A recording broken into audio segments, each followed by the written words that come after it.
Good morning. मैं अंजनी कुमार गुप्ता, सहायक प्राध्यापक, भुवन मालती शिक्षक प्रशिक्षण महाविद्यालय, बड़ा टोला वसतपुर, मोतिहारी, पूर्वी चंपारण। हमारे कॉलेज का कोड है 184 और कॉन्टैक्ट नंबर 9128959036। दूसरा कॉन्टैक्ट नंबर है 7766919645।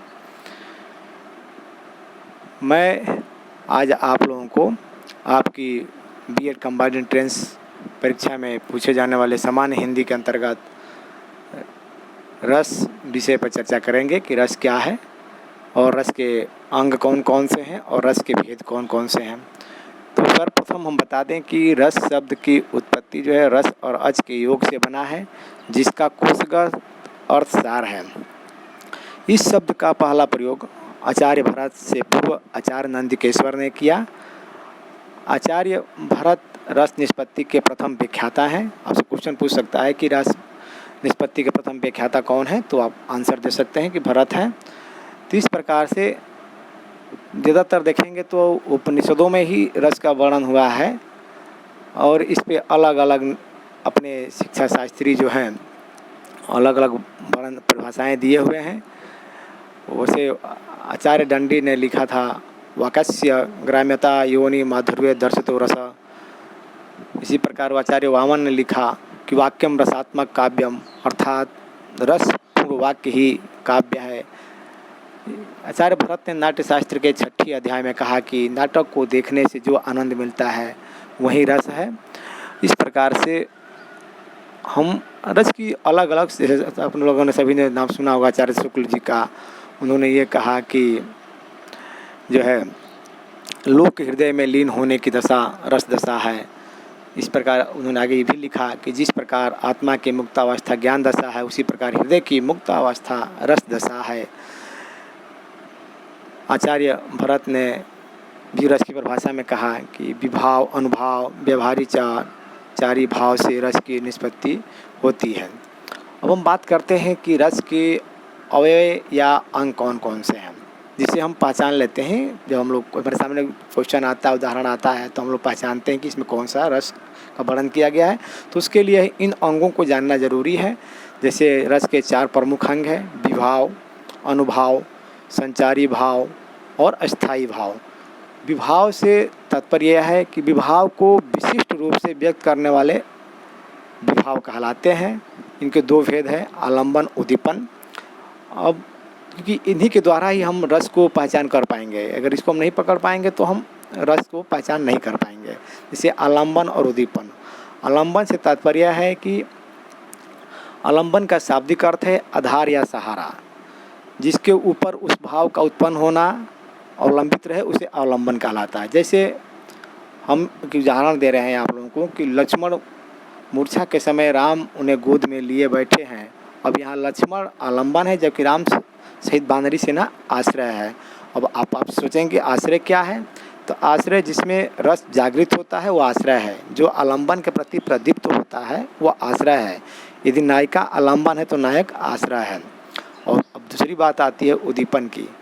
तो उद्दीपन से तात्पर्य है कि उद्दीपन करना, कराना या बढ़ाना। अस्थाई भाव को उद्दीप्त करने वाले भाव को उद्दीपन कहलाते हैं। आलंबन की चेष्टाओं को अधिक तीव्र या प्रभावशाली बनाने वाला वातावरण उद्दीपन है। जैसे उदाहरण दे रहा हूँ मैं, रस ही जगावे दीप ज्यों उद्दीपन है सोई। अर्थात वे भाव जो रस के जागृत करते हैं उद्दीपन कहलाते हैं। जैसे चांदनी रात, सुगंधमाला, सरोवर वाटिका। इस प्रकार से हम उद्दीपन के बारे में पढ़े, आलंबन के बारे में पढ़े। अब हम बात करते हैं अनुभाव का। तो अनुभाव का अर्थ होता है प्रभाव, महिमा या दृढ़ संकल्प। इसी प्रकार हम लोग इसके भी 2 भेद बताया गया है, कायिक अनुभाव, सात्विक अनुभाव।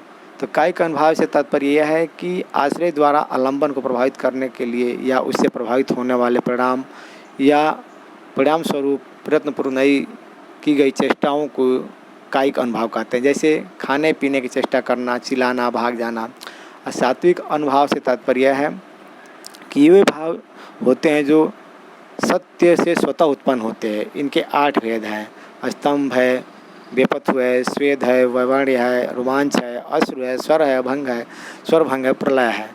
और हम बात करते हैं कि संचारी भाव क्या है। संचारी भाव का अर्थ है संचरण करने वाला भाव, आलंबन उद्दीपन के कारण शरीर में होने वाले हलचल संचारी भाव है। ये अनुपूर्ण परिस्थितियों में घटते बढ़ते रहते हैं। इन्हें भाव सबलता, भाव शक्ति या भाव संधि आदि के द्वारा प्रयुक्त किया जाता है। क्योंकि देखिए, मैं इसलिए बता रहा हूँ आप लोगों को कि बिना इसके जाने आप रस की पहचान नहीं कर पाएंगे। क्योंकि रस के जो आपको सामने उदाहरण रहेगा या पूछ सकता है आपसे कि संचारी भाव कौन कौन से होते हैं। तो संचारी भाव की संख्या 33 होती है, जिसमें आप लोगों को हम इस वीडियो के द्वारा बता ही रहा हूँ, साथ में इसका PDF भी आप लोगों के साथ जोड़ा जाएगा, तो PDF से आप लोग उसको पढ़ सकते हैं। तो उसमें आप स्थायी भाव की संख्या, संचारी भाव की संख्या 33 है। और अस्थाई भाव में अस्थाई शब्द का अर्थ है कि टिकने वाला या स्थिर रहने वाला।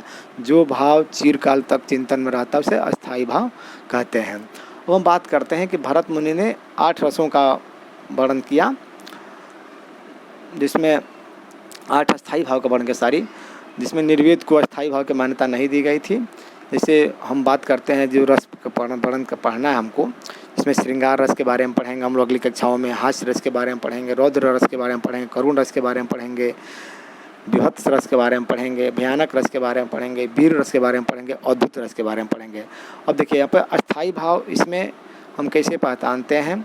श्रृंगार में रति अस्थाई भाव है, जहाँ पर रति का भाव उत्पन्न हो वहाँ पर श्रृंगार रस हम पहचान लेंगे। हास्य में हास्य रस में हास्य का भाव अस्थाई भाव रहता है। रौद्र में क्रोध रहता है। करुण रस में शोक की भावना उत्पन्न होती है। विभत्स में घृणा की भावना उत्पन्न होती है। भयानक रस में भय की भावना उत्पन्न होती है। वीर में उत्साह की भावना उत्पन्न होती है। अद्भुत में विस्मय की भावना उत्पन्न होती है। तो ये जो अस्थाई भाव के मैंने बताया आप लोगों को, इसी से हम पहचान लेते हैं। जब पंक्तियाँ पढ़ते हैं या कोई वाक्य पढ़ते हैं तो उसमें हम पहचान लेते हैं पंक्तियों के द्वारा कि कौन से रस का वर्णन किया गया है। तो आज हम जो है इनके रसों के परिभाषा, रस के अंग के बारे में पढ़े, रस के प्रकार के बारे में पढ़ें। नेक्स्ट कक्षाओं में हम लोग अलग अलग रसों के बारे में अध्ययन करेंगे। धन्यवाद।